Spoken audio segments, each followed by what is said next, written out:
After suddenly waking up in another world, Haruhiro quickly found out that he needed to hunt down monsters in order to survive. However, he wasn't alone, he was alongside a ton of other people. No one knew why they were there, but they knew that they needed to form groups in order to hunt together. The problem is that Haruhiro was really weak, so he was kinda left behind. All strong people gathered and made groups together, and Haruhiro and some other guys that were also weak were just left, basically to die. They didn't give up, however. They started training every day, in order to at least have a chance to kill monsters. At first they were kinda hyped, after all they were in a new fantasy world, and now they are hunting down monsters. I mean, that just sounds like fun. At least until the moment that they realize that even a single goblin, that is the weakest monster alive, is a really threat to their lives. They really need to get stronger, and primarily work together as a team if they want to survive. This is the story of Grimgar, Ashes and Illusions, one of the many isekais that we will talk about in this video. We are only going to see the best isekai anime series ever made, but what even makes a good isekai? In my opinion, in a genre where every story feels the same, a good isekai anime would be one that could stand out from the crowd,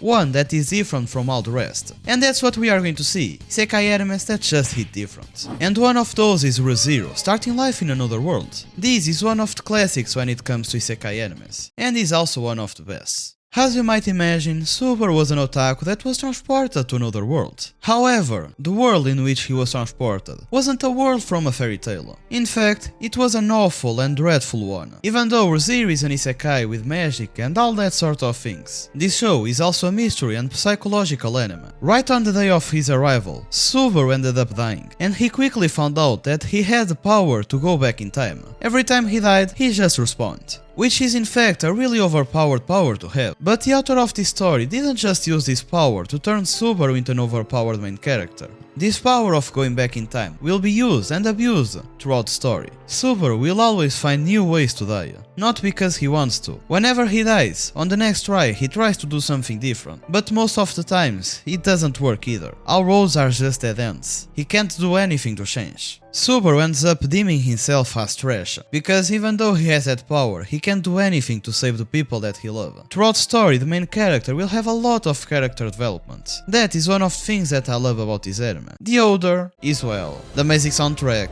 the amazing action scenes, the will to show blood and guts when it's needed, and just a great plotline that the anime has. However, if you want to see an anime where the main character is overpowered, we also have Cautious Hero, which as name states is an anime about a hero that is cautious. After being transported to another world, Seiya was supposed to be the hero to save that world, and he was supposed to start on a starting town, kill some slimes, etc, and get overpowered to kill the Demon Lord. That basic story plot. The thing is that Seiya didn't like the idea at all. He deemed himself as too weak in order to do anything. Just like a kid that didn't want to go outside of his room, instead of going out into this new world, he decided to stay in the realm of the gods to train until he is prepared to face the enemies. And he stayed there quite a little bit of time. After finally being prepared, he went outside to the world and used all the powers that he had to kill a simple slime. That guy is the very same type of person that always, but always, goes against me when I'm just trying to chill a little bit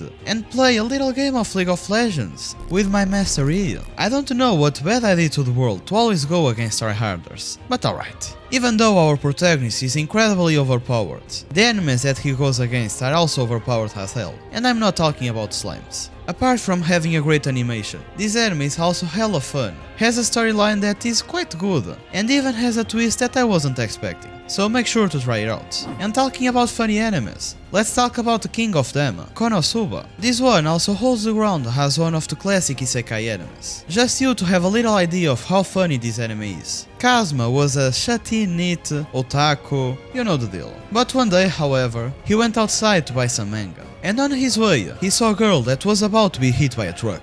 As a decent person, Kazuma ran and saved the girl from the truck.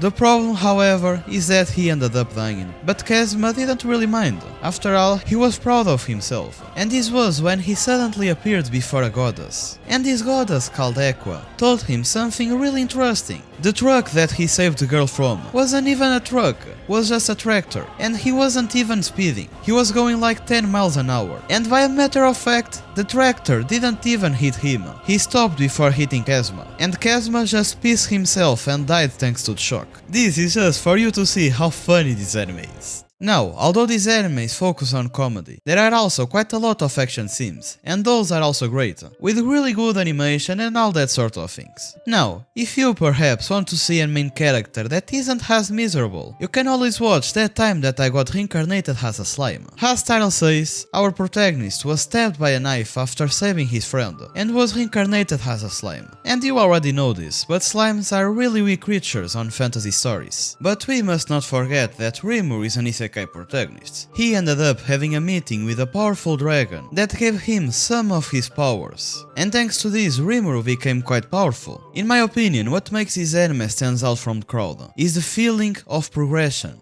As the anime go on, our little slime keeps on and on, getting stronger and stronger. And that's not just it. When the anime starts, he's alone. But as story goes on, more and more companions start to walk around Rimuru. Just for you to know, he even created a city for him, just because there wasn't enough space for all the people that he had gathered. Apart from that, it's also worth to mention that the animation is great. And you know what is also great?